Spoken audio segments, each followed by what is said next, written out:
Ladies and gentlemen, bubbles have three characteristics.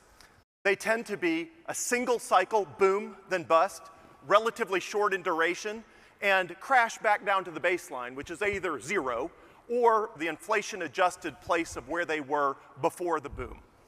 The Dutch tulip mania was like this. So was the housing bubble. So was the dot-com bubble. And so was pretty much every other bubble ever. So what about Bitcoin? Well, Bitcoin is actually hard to see the price cycles because it's increased such radically in value over time. So we're going to use a logarithmic scale to look at what it looks like on a price cycle where you go from 0 to $1, then to $10, $100. It's called the logarithmic scale, which is often used for assets with this level of upside. So in the first price cycle, Bitcoin went from about 5 cents up to $32, back to $2.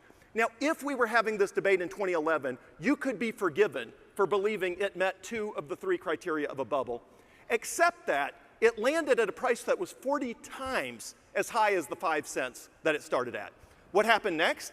It didn't go to 0, it went up to $1,200, came back to 92, meeting now none of the criteria of a bubble. Then what did it do? Well, it zoomed up to $19,000, down to $3,200, meeting, once again, none of the criteria of a bubble, 35 times the previous low price. Then it zoomed up to $69,000, down to $15,000, once again meeting none of the criteria of any historical bubble we have ever seen. Bubbles look like the bottom left of this chart. They do not look like the orange line. So what does look like that orange line? Well, it turns out every high-value asset that has ever become a trillion-dollar industry or asset looks just like that on a logarithmic chart. Apple, Amazon, Netflix, even gold, when you zoom out, goes through the same pattern. And all of these assets do it for the same reason. The marketplace is trying to figure out how big of a deal is this asset, how big of a deal is this industry, and what role will this commodity, technology, or company impact in the global world. Bitcoin's doing the same thing for the very same reason, which is the opposite of how any bubble in human history has ever behaved. So why is it valuable?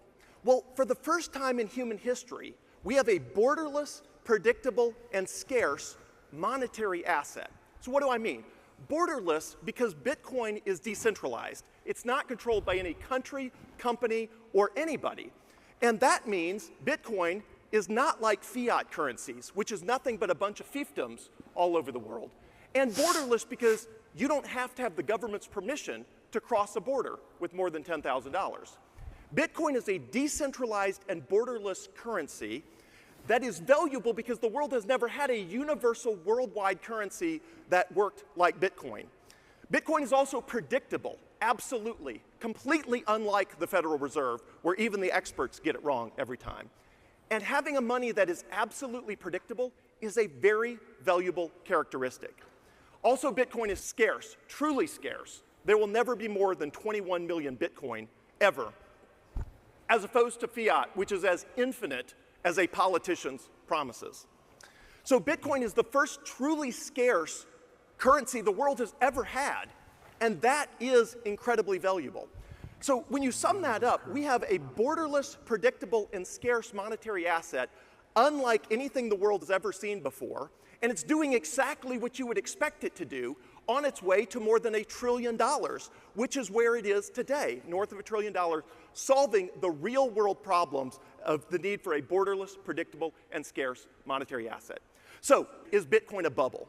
That is the question, and Bitcoin meets none of the criteria of any historical bubble we've ever seen in history. Or is it an ideal monetary asset that just so happens to check every single box for everything you would want for a new monetary system for the world? The answer to that question, is Bitcoin a bubble, is obvious. Many new technologies throughout the ages have been grossly misunderstood at first. Humans are not very good at managing change, and we tend to mock things that we do not understand. Let's look at 2 historical examples, electricity and the internet. 1879, Thomas Edison invents the modern electric light bulb. In the decades thereafter, electricity was ridiculed in the public. Here we have a cartoon from the late 1800s. Newspaper op-eds of the day called electricity the devil in the wall. Today, nobody would question the utility of electricity for lighting, refrigeration, air conditioning, to power robots, computers, machines, and more. The internet was gifted to us publicly in 1983. 15 years later, in 1998, Paul Krugman famously said, "The internet's impact on the economy will be no greater than that of the fax machine." This Yahoo won a Nobel Prize in economics. You know what also happens to be 15 years old right now? Bitcoin.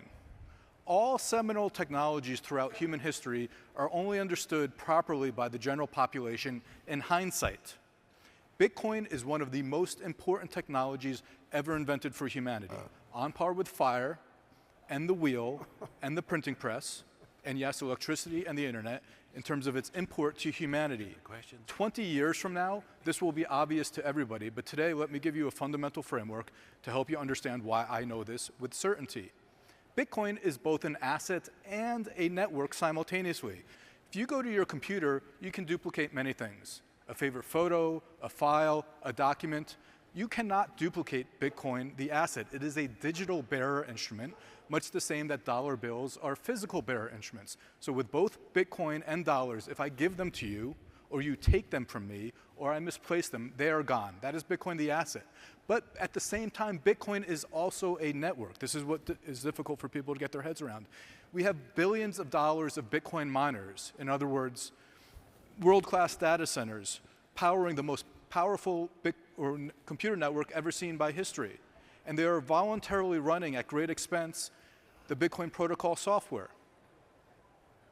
Before we get to that, why are they doing this? Let's talk about Henry Ford, one of the great American businessmen of all time. 1921, New York Tribune, top of the fold, 103 years ago. Henry Ford says, if you want to stop all wars, you would have a currency based upon kilowatt hours. Well, you know what, folks? That's exactly what we have today with Bitcoin. Bitcoin miners running the Bitcoin protocol convert electricity into monetary value.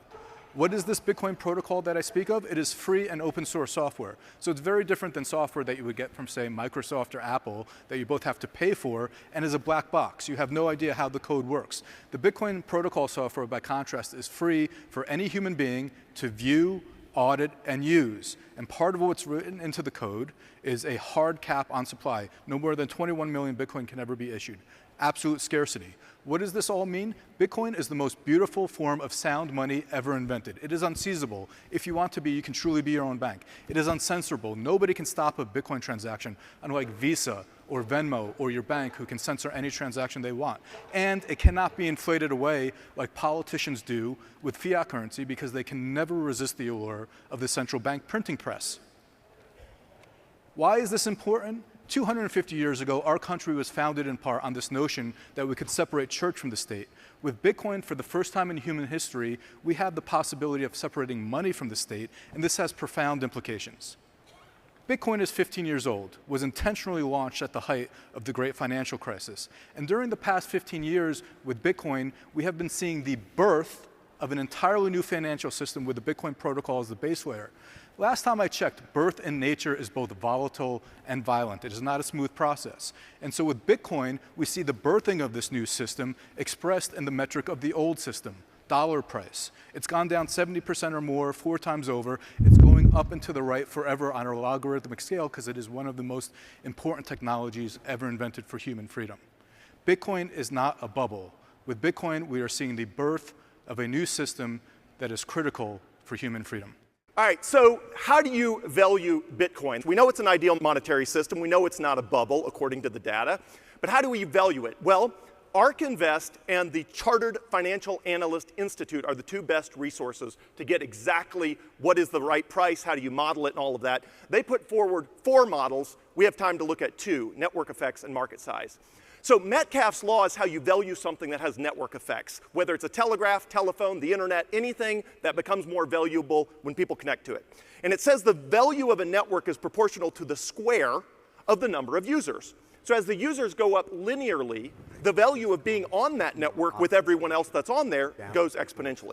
So if Bitcoin has less than 100,000 users in 2011, which it did, and the price was $1 a coin, and the number of users increases to more than 27 million today, which it is, far in excess of that, you would expect when there's a 270x increase in the users for there to be a 74,000x increase in the value of being part of that network, which is roughly where we are with regard to Bitcoin.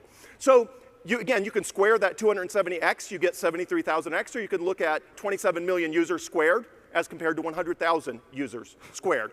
So if you don't like that approach, you can also go to ARK Invest, their 2023 Big Ideas report, page 65, and they will lay down in very specific detail exactly how you value Bitcoin, exactly where they get those numbers, exactly how they come to a price of somewhere between 258,000 and 1.48 million in the year 2030. They will answer all of that for you in exactly the detail you want to see. It's all there. There are plenty of models online. And as far as what makes Bitcoin valuable, for the last years, everything I buy is with Bitcoin, with the Coinbase debit card, everything. And while everybody who's using US dollars, their money is losing value in the long term over time, I am using money that is increasing in value over time. That is valuable. It is an asset, it is a network, and it is a protocol all at the same time.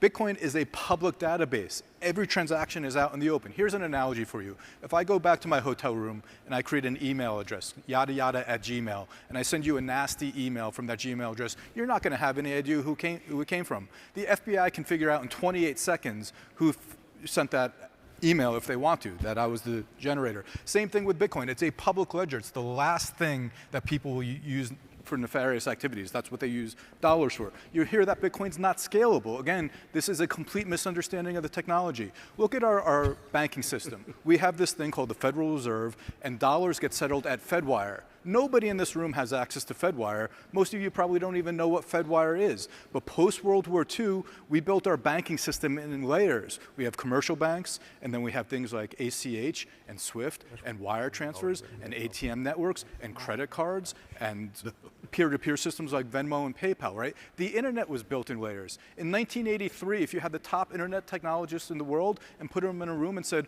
show them what the internet today, most of them would say not feasible, but we bastardized TCP/IP, I say that in a positive fashion, in a way where we built layers on it to do things that people never could imagine. Bitcoin, the base layer, is fast, not slow. You need to compare Bitcoin to Fedwire, right? Fedwire transactions clear in days. I can send $1 billion around the world in 10 minutes, right? Bitcoin is insanely fast compared to dollars, not slow, and we're going to build layers on top of Bitcoin, just like we built layers in the commercial banking system for this brave new world, and you want Bitcoin because it's decentralized and not controlled by the government as we enter a relatively dystopian future. Thank you.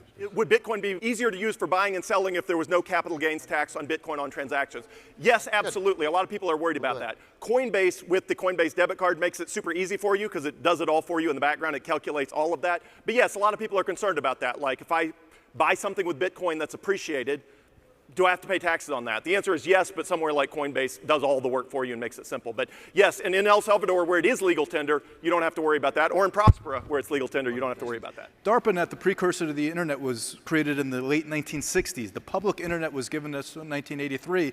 1998, 15 years into the internet, everybody thought it was a toy. Paul Krugman, Nobel Prize-winning economist, says it's going to have no utility more so than the fax machine, right? They were all wrong. Give it some time, it's going to evolve. And that gets back to the final chart that I showed you. Bitcoin is emergent. It is going to emerge. This is what people can't get their head around. Into a store of value over time. It will further emerge over the decades ahead into a global money. The breakthrough of Bitcoin is digital scarcity. We've never before had something that was digital that you couldn't copy paste and make an unlimited amount of. The fact that we need a monetary system that is digital, because things like gold don't move across space and time and borders fast enough and efficiently enough to be a monetary system for the world. And we found that from the past, which is why gold got taken away, for example. So the breakthrough of blockchain technology, which is specific to Bitcoin, is digital scarcity, the ability to have a digital money that you can send anywhere in the world at any time with no ability for anybody to block it or censor it. That is a massive breakthrough that people have been working on for decades, and nobody figured it out until the invention of Bitcoin.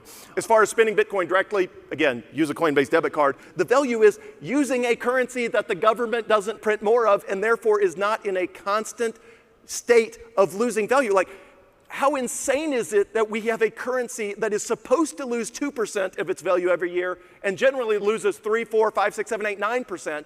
They print 6 to 7% more money every single year. Like, it's insane that we're expected to use that as money. That's insane. Bitcoin fixes that.